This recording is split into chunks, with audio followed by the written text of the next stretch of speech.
നമസ്കാരം. ബി.ജെ.പിയുടെ തീപ്പൊരി നേതാവ് സ്മൃതി ഇറാനി ഡൽഹി ഭരിക്കാനുള്ള നിർണായകമായ ഒരു തീരുമാനത്തിലേക്കാണ് ചുവടുവെച്ചിരിക്കുന്നത്. അതായത് 2025 ഡൽഹിയിൽ നടക്കുന്ന നിയമസഭാ തെരഞ്ഞെടുപ്പിൽ സ്മൃതി ഇറാനിയായിരിക്കും ഡൽഹിയുടെ മുഖ്യമന്ത്രി സ്ഥാനാർത്ഥിയായിട്ട് മത്സരിക്കാൻ പോകുന്നതെന്നാണ് ബി.ജെ.പിയുടെ ദേശീയ നേതാക്കൾ വ്യക്തമാക്കിയിരിക്കുന്നത്.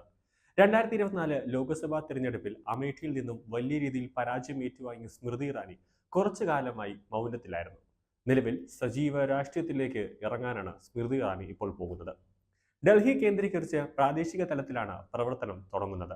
അടുത്ത വർഷം നടക്കുന്ന നിയമസഭാ തെരഞ്ഞെടുപ്പിൽ ആം ആദ്മി പാർട്ടിക്കും അരവിന്ദ് കെജ്രിവാളിനുമെതിരെ ശക്തമായ പോർമുഖം തീർക്കുക എന്നതാണ് ദൗത്യമെന്ന് പാർട്ടി വൃത്തങ്ങൾ ഒന്നടക്കം പറയുകയാണ്.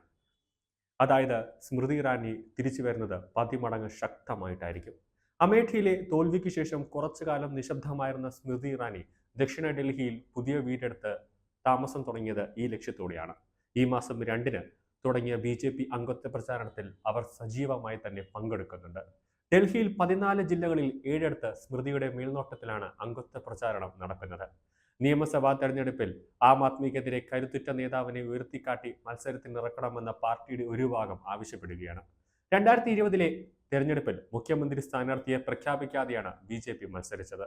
70-ൽ 8 സീറ്റുകൾ മാത്രമേ അന്ന് ബി.ജെ.പിക്ക് നേടാനായുള്ളൂ. ബാക്കിയുള്ള മുഴുവൻ സീറ്റും ആം ആദ്മി പാർട്ടിയാണ് സ്വന്തമാക്കിയത്. നേതാവിനെ മുൻനിർത്തി തെരഞ്ഞെടുപ്പ് നേരിടാൻ തീരുമാനമായാൽ ആം ആദ്മി കളത്തിലിറക്കാൻ പോകുന്നത് മനോജ് തിവാരിയെയും ബാംസൂരി സ്വരാജിനെയും ഡൽഹി ബി.ജെ.പി അധ്യക്ഷനായ വീരേന്ദ്ര സച്ദേവിനെയും പശ്ചിമ ഡൽഹി മുൻ ആം ആദ്മി നേതാവായ പർവേസ് വർമ്മയെ തുടങ്ങിയ നേതാക്കളാണ് പരിഗണനയിലുള്ളത്. അവർക്കൊപ്പം സ്മൃതി ഇറാനി മുൻനിരയിലെത്തുമ്പോൾ ശക്തമായ ഒരു മത്സരമായിരിക്കും നടക്കാൻ പോകുന്നതെന്ന് പാർട്ടി വൃത്തങ്ങൾ തന്നെ പറയുന്നു. മദ്യനയ കേസിൽ മുഖ്യമന്ത്രി അരവിന്ദ് കെജ്രിവാളിന് ജാമ്യം ലഭിച്ച സാഹചര്യത്തിൽ ഈ വിഷയം വരും ദിവസങ്ങളിൽ ബി.ജെ.പിയിൽ ചർച്ചയാകാനാണ് സാധ്യത.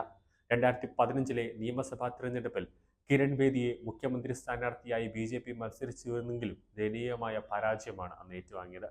ഏതെങ്കിലും വ്യക്തിക്ക് കീഴിൽ തിരഞ്ഞെടുപ്പ് നേരിടുന്നതിനെ എതിർക്കുന്നവർ ഇക്കാര്യമാണ് ചൂണ്ടിക്കാട്ടുന്നത്.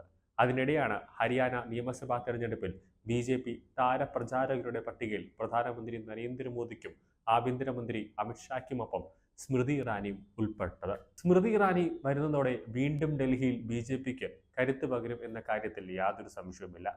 അതായത് 2024 ലോക്സഭാ തെരഞ്ഞെടുപ്പിൽ അമേഠിയിൽ നിന്ന് പരാജയപ്പെട്ടു.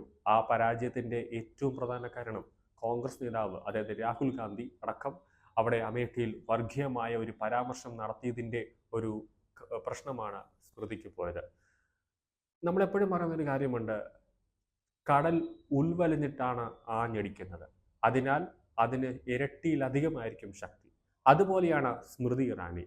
ഉൾവലിഞ്ഞു, ഇനിയിപ്പോൾ ആഞ്ഞടിക്കുകയാണ്. അത് ഡൽഹിയിലെ മുഖ്യമന്ത്രി സ്ഥാനാർത്ഥിയായിട്ട് 2025 വരുമ്പോൾ സ്മൃതിയുടെ സംഹാര താണ്ഡവത്തിൽ ആം ആദ്മിക്കോ കോൺഗ്രസിനോ അവിടെ നിൽക്കാൻ പോലും പറ്റില്ല. കാരണം കൊടുങ്കാറ്റായിട്ട് തീയായിട്ടാണ് സ്മൃതി ഇറാനി ഡൽഹിയിലേക്ക് മുഖ്യമന്ത്രി കസേരയിലേക്ക് വരാൻ പോകുന്നത്.